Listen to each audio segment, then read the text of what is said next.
Stalin consolidou seu regime ditatorial sobre os cadáveres do partido de Lenin. Para liquidar as conquistas políticas da Revolução de Outubro, ele teve que realizar o massacre de toda uma geração de revolucionários. Em 20 de agosto de 1940, Trotsky foi morto por um agente de Stalin na cidade do México. Quando Stalin recebeu a notícia do assassinato, deve ter celebrado sua vitória, mas o veredito da história mostrou que estava equivocado.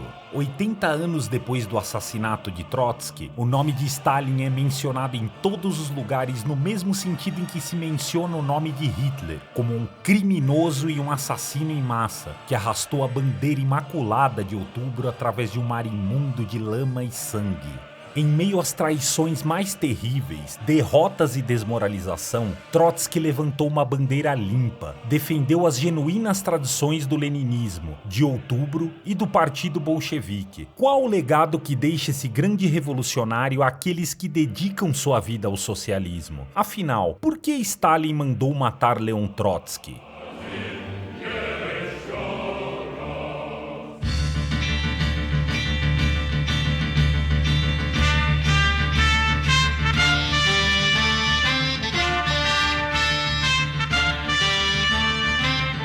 Você está ouvindo o podcast da esquerda marxista.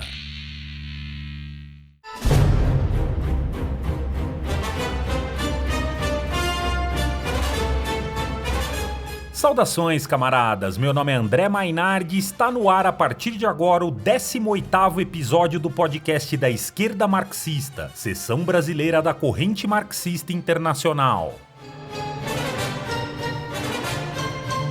O episódio de hoje dá sequência ao ciclo de debates dedicados às lutas, à vida e à obra do grande revolucionário Leon Trotsky na ocasião dos 80 anos de seu assassinato. Para nos explicar como e por que Stalin mandou matar Leon Trotsky, nós convidamos a camarada Flávia Antunes, historiadora e militante da esquerda marxista em Joinville. Saudações, Flávia! Olá, André. É uma satisfação participar do podcast da esquerda marxista, especialmente com esse tema tão caro para nós trotskistas e repleto de lições históricas importantíssimas. É consenso na história que o assassinato do Trotsky não foi só um assassinato, mas foi uma das maiores tragédias políticas que marcaram o século XX. Então, para a gente fazer esse podcast, nós selecionamos algumas passagens e aspectos para serem analisados, mas que de forma alguma dão conta da totalidade e da amplitude que essa discussão pode alcançar. É um prazer te receber hoje aqui, camarada. Flávia, antes de começar o papo de hoje, vamos ouvir o bloco Nossas Lutas, que traz um pouco das intervenções práticas da esquerda marxista na luta de classes. Hoje nós vamos ouvir o depoimento da camarada Jaqueline Takara, de São Paulo. A Jaqueline vai nos falar um pouco do que vai ser o primeiro festival online Arte e Marxismo fora Bolsonaro. Nossas lutas, a esquerda marxista na luta de classes. O primeiro festival Arte e Marxismo fora Bolsonaro vai ocorrer no dia 22 de agosto, às 17 horas, com diversas apresentações de artistas militantes. Esse evento faz parte do Socorro Vermelho e pretende arrecadar recursos para ajudar os militantes da esquerda marxista que estão desempregados em função da pandemia. Por isso, contamos com a participação e contribuição de todos que estão ouvindo o podcast. Quem puder, pode já entrar na página Arte e Marxismo, dar um joinha nas postagens do evento, compartilhar com os amigos e camaradas. Lembrando que é um evento militante pelo Fora Bolsonaro, por um governo dos trabalhadores sem patrões nem generais. Eu espero todo mundo por lá.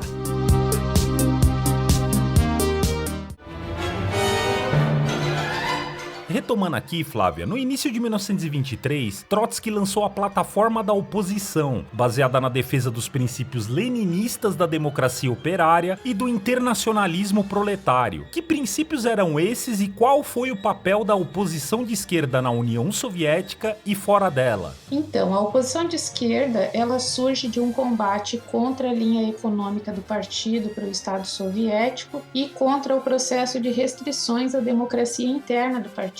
Esse grupo ele passa a combater o bloco hegemônico da direção do partido, chamado de Troika, composto por Stalin, Zinoviev e Kamenev. Então, resumidamente, esse é um contexto político em que surge a oposição de esquerda, com base nos princípios de Lenin, onde Trotsky organiza um agrupamento político dentro do partido, que vai ser a única tendência que vai apresentar um programa alternativo à burocracia stalinista. Por quê? Porque vai defender o fim dos privilégios dos burocratas, defender a democracia operária no Estado e a democracia interna no partido. E justamente por isso, a oposição de esquerda era o principal alvo, mas não o único, como a gente vai ver mais para frente, da sanha de eliminação dos adversários que tomou conta da cabeça doente do Stalin. A oposição de esquerda, como você já mencionou, ela surgiu em 1923 e reunia 46 dirigentes importantes. E no manifesto de lançamento desse agrupamento foram apresentados 2 eixos norteadores. O primeiro criticava a política econômica adotada pelo Estado, como já mencionei, uma vez que a oposição de esquerda defendia uma política de industrialização planejada. E, em segundo lugar, defendiam aí a restauração da liberdade de crítica dentro do partido. Então, Stalin, obviamente, reagiu muito mal a essa articulação e reprimiu duramente os membros da oposição de esquerda, expulsando, deportando e assassinando todos os que fossem possíveis. Ele intensificou a substituição de todos aqueles que haviam participado e liderado a Revolução e a Guerra Civil por gente que não era reconhecida pela sua contribuição à Revolução, mas que se constituía num séquito fiel e manipulável. A partir de então, Stalin fez todo tipo de aliança para destruir não só a oposição de esquerda, mas todas as outras tendências que cruzaram o seu caminho, nascendo assim aquilo que a gente chama de aparato stalinista. Em 1927, o Trotsky é expulso do partido e expatriado, sendo obrigado a buscar exílio em diversos países do mundo. Primeiro ele foi deportado para a Sibéria, depois ele se exilou na Turquia, na França e na Noruega, também tentou asilo nos Estados Unidos, em outros países europeus, mas que por conta da propaganda internacional do stalinismo contra ele, esses países se negaram a receber o Trotsky. Então, havia milhares de camaradas organizados em torno do agrupamento do Trotsky. E em 1928, quando a repressão já tinha começado bem dura contra a oposição de esquerda, o próprio Stalin estimava que tinha em torno de 30 mil oposicionistas ativos. E é importante a gente dizer que o perfil desses militantes era de trabalhadores extremamente jovens, né? Alguns números apontam que 85% tinham menos de 35 anos de idade e 38% tinham menos de 25 anos. Né? Então, no exílio, o Trotsky continuou firme nas denúncias contra o stalinismo, defendendo a teoria da revolução permanente, defendendo a permanência da delimitação de classe dentro do partido, a importância dos soviets e a defesa da não degeneração da tradição comunista bolchevique. Né? Então, o Trotsky ele estava disposto, né, a estabelecer essas ideias, o programa e a tradição para as futuras gerações de comunistas, tanto na União Soviética como internacionalmente. No episódio sobre a Revolução Traída, nós falamos sobre as condições objetivas que levaram à burocratização da União Soviética. Porém, muitas vezes há uma visão desse processo sob o ponto de vista da ação dos indivíduos. O indivíduo pode desempenhar um papel de tamanha importância? Como isso se relaciona com as questões gerais? Essa é uma questão de fundo da análise histórica que nós devemos estar sempre atentos, né? Porque ela se repete constantemente na construção, na maneira em como a história da humanidade é apresentada, a partir da personificação de seus agentes. Então, na maior parte das vezes, esse tipo de análise ele está completamente descolado das condições históricas gerais, o que é, sem dúvida, um grande equívoco, e especialmente aos marxistas é inconcebível, né? Mas eu não quero dizer com isso que o indivíduo não tenha um papel na história. Obviamente que tem, né? No caso do Stalin, a relação entre a psicologia individual dele e os processos históricos proporciona um tema fascinante aos estudiosos da história e constitui, inclusive, a base da biografia do Stalin escrita pelo Trotsky, né? Então, a gente pode fazer algumas perguntas, né? De onde veio o Stalin? Ele estava pré-determinado, seja por fatores genéticos ou pelas condições da sua infância?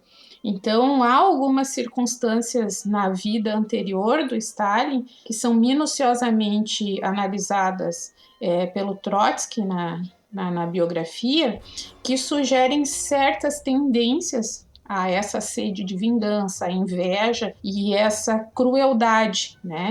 Inclusive com sinais de sadismo, né? Mas atenção, esses aspectos considerados de forma isolada não pode ter uma importância decisiva. E para que esse tipo de transformação ocorra, são necessários grandes acontecimentos históricos e convulsões sociais. No caso do Stalin, foi o refluxo do movimento, né, que se seguiu a Revolução Russa, o esgotamento das massas, né, depois da Guerra Civil, da Revolução e da Guerra Civil, e o isolamento, né, da Revolução em si, que levou ao surgimento da burocracia. Essa casta privilegiada que se instalou, né, no interior do partido precisava de um líder que defendesse os seus interesses, e a burocracia soviética encontrou esse representante na figura do Stalin.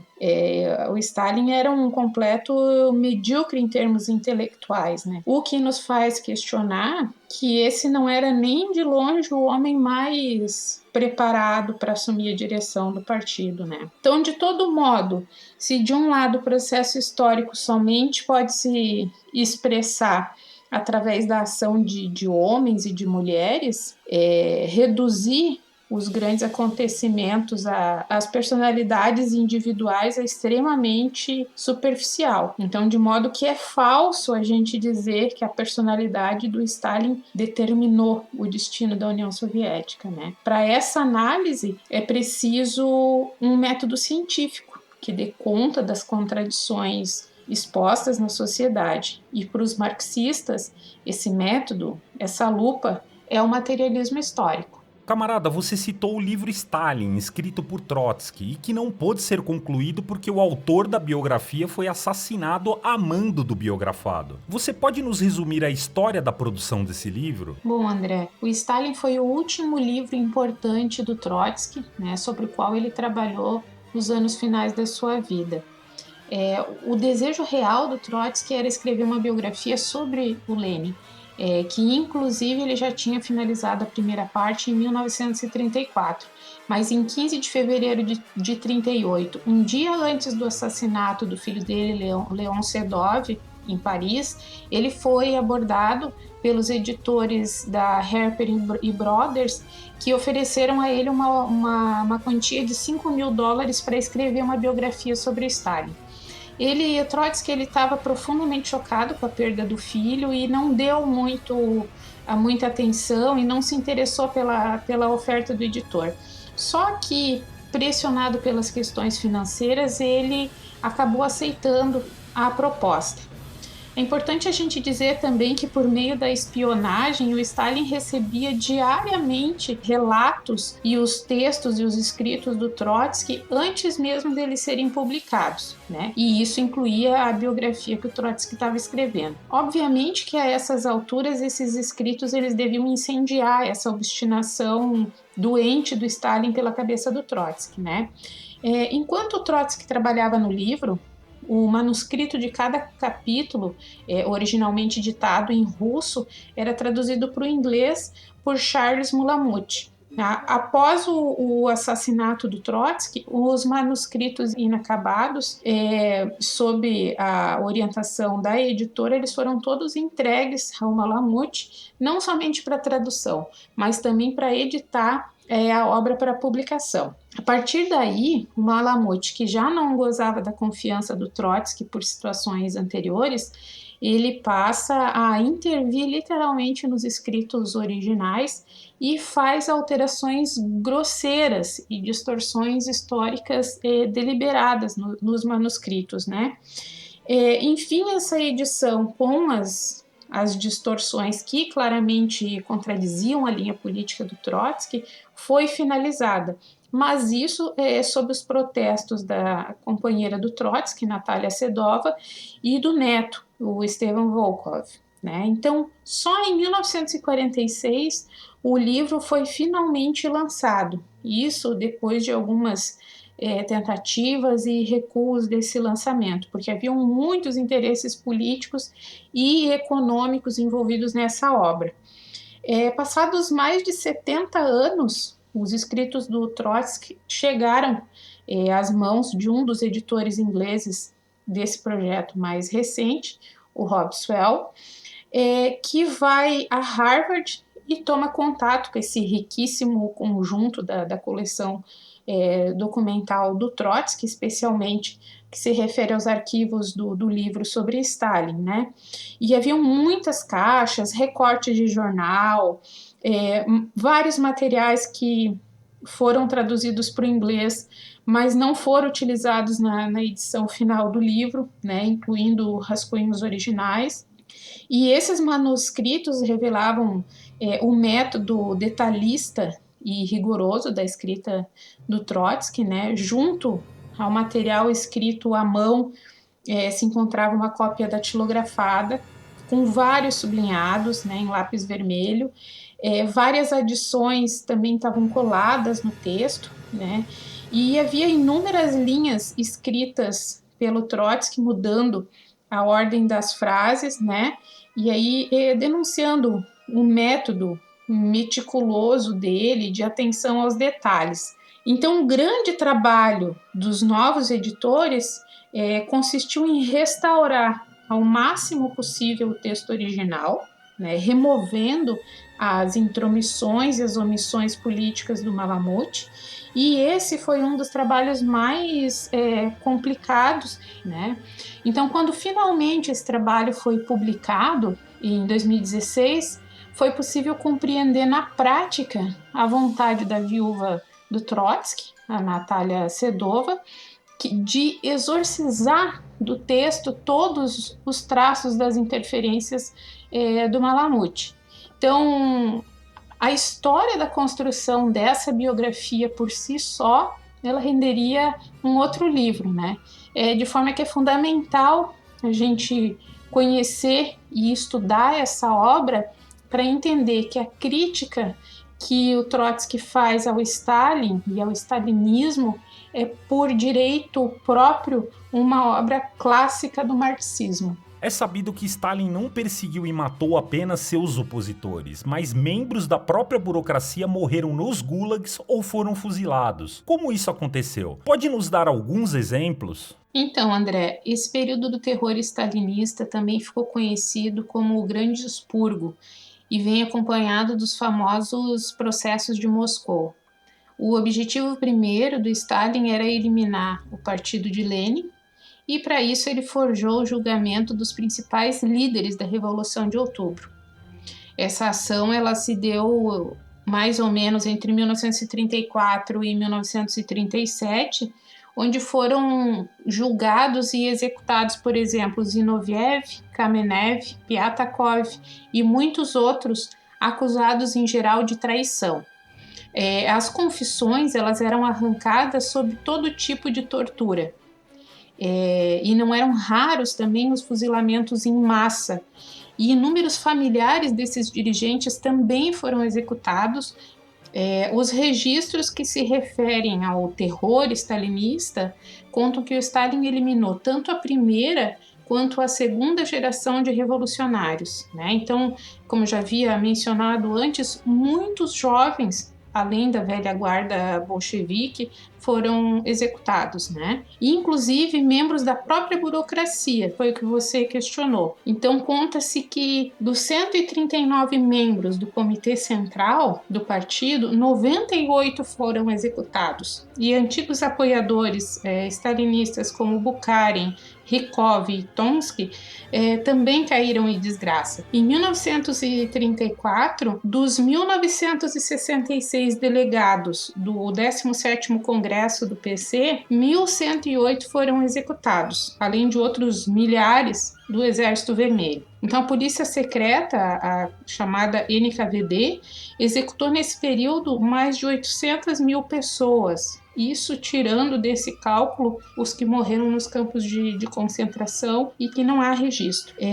No contexto geral, havia um descontentamento tanto da população, que passava por sérias dificuldades, quanto internamente no partido, que, embora tomado pelos stalinistas, demonstravam uma instabilidade política. Alguns fatores dessa instabilidade eram relativos à coletivização forçada da terra e nas cidades jornadas de trabalho exaustivas e salários baixíssimos, além da vitória nazista em 1933, que representava também uma instabilidade internacional. E diante desse quadro, inclusive colocava uma guerra no horizonte. Então, Stalin precisava acabar com qualquer instabilidade interna que houvesse, e para isso ele seria capaz de eliminar qualquer um que ele considerasse adversário, independente do campo político e o quanto já houvesse colaborado com ele. Então, Trotsky, mesmo no exílio, denunciou ao mundo inteiro os horrores do stalinismo, a farsa dos processos de Moscou e as acusações contra ele. Para o Trotsky, o mais importante era que a classe trabalhadora mundial precisava saber a verdade, porque ele dizia que a mentira era um instrumento das classes possuidoras.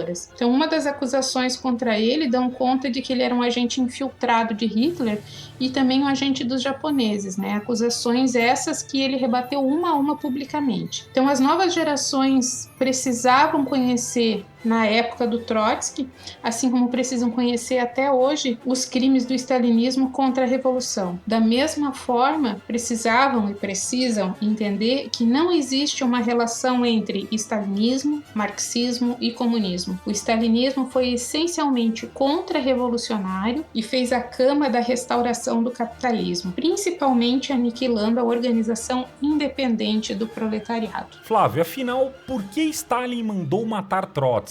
Qual é o legado que Trotsky deixa para aqueles que dedicam suas vidas à luta pelo socialismo? Bom, conforme nós vimos, no combate organizado a partir da oposição de esquerda do Trotsky, o stalinismo foi denunciado publicamente em relação a todas as suas atrocidades e desmandos, né? De forma que, do ponto de vista do Stalin, haviam incontáveis motivos para que cada membro das suas fileiras fossem reprimidos e dizimados.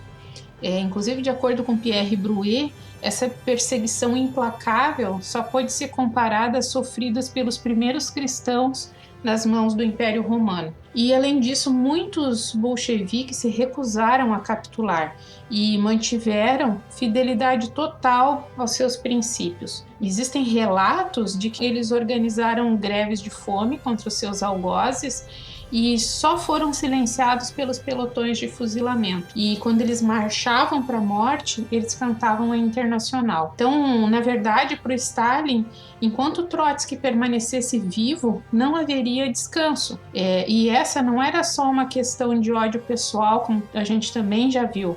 O Stalin tinha um verdadeiro pavor das ideias e do programa do Trotsky e dos bolcheviques leninistas, né?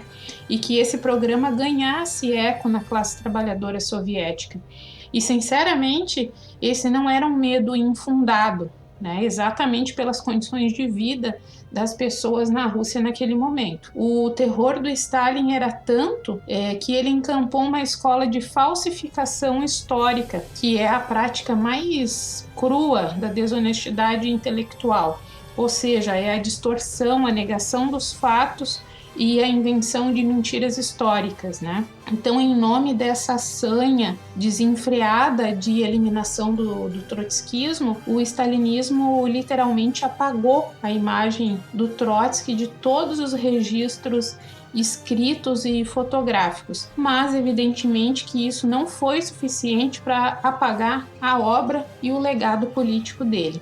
O Stalin encampou uma propaganda, inclusive internacional, e o tom pesado dessa propaganda associava a personalidade de Trotsky e de Hitler, afirmando que o Trotsky era extremamente violento.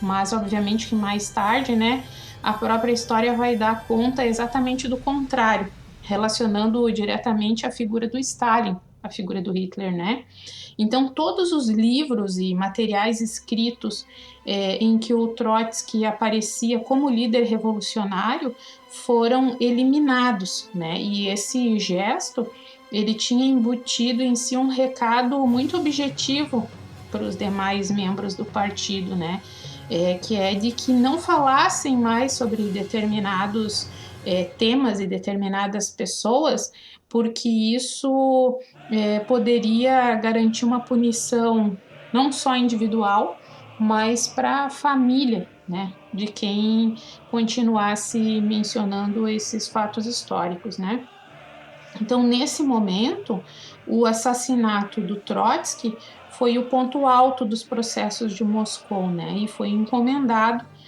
pelo Stalin ao general Pavel, da divisão de tarefas especiais, ou seja, de assassinatos.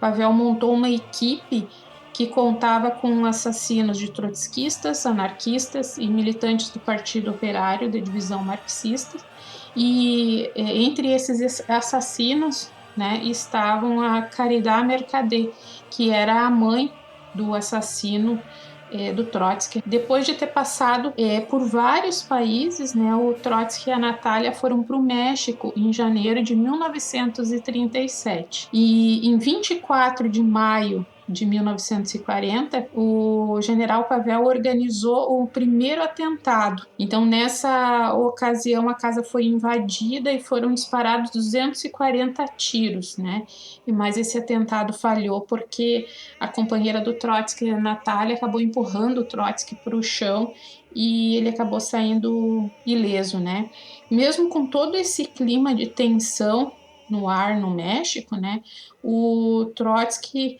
organizava a retomada da Quarta Internacional e a denúncia dos processos de Moscou. Em 1939, o Stalin havia firmado um pacto estratégico de não agressão com a Alemanha, o que causou uma surpresa e desacordo entre os comunistas do mundo todo.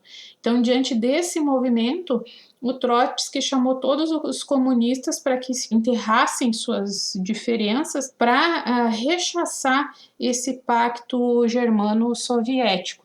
Então, era óbvio que o Stalin tinha pavor do poder de mobilização do Trotsky, e que a memória da Revolução ainda estivesse viva na mente de milhares de trabalhadores, especialmente no contexto aí da Segunda Guerra Mundial, que poderia ser um campo fértil para que novas revoluções se organizassem pautadas no trotskismo. Por isso ele queria eliminar a principal cabeça dessas ideias.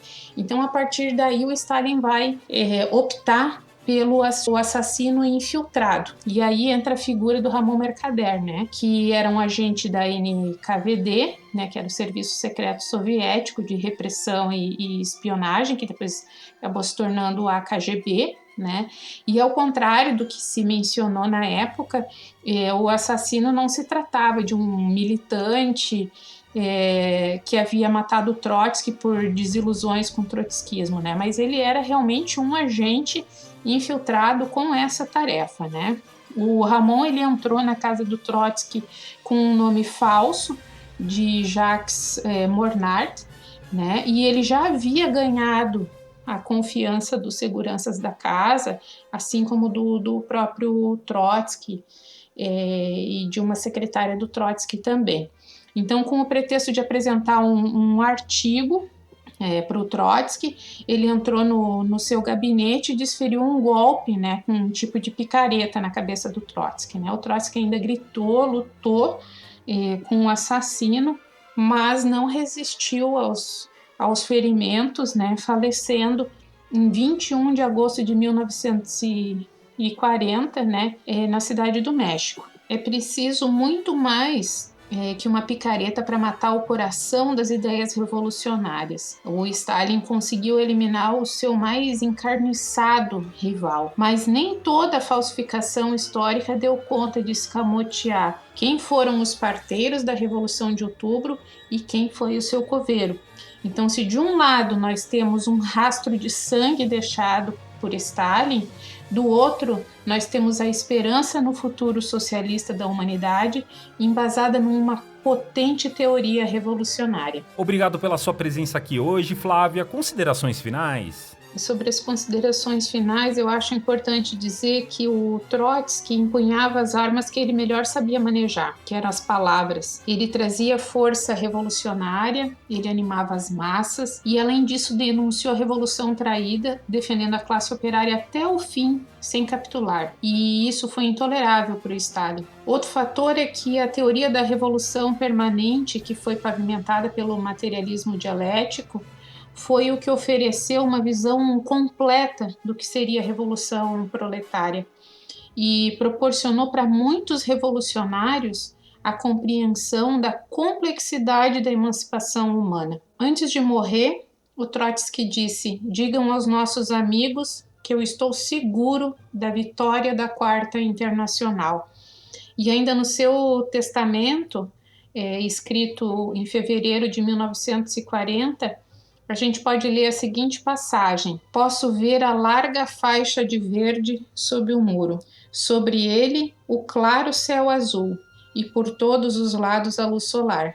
A vida é bela, que as gerações futuras a limpem de todo o mal, de toda a opressão, de toda a violência e possam gozá-la plenamente." Leon Trotsky. Até a vitória, camaradas, e muito obrigada. Bom, estamos chegando ao final de mais um episódio. A trilha sonora que nos acompanhou durante toda a transmissão de hoje traz novamente a incrível obra do grande compositor russo Dmitri Shostakovich, com a Sinfonia número 4 em Dó menor de 1936. Acompanhe a nossa programação em marxismo.org.br e em nossas redes sociais. Até a próxima, camaradas!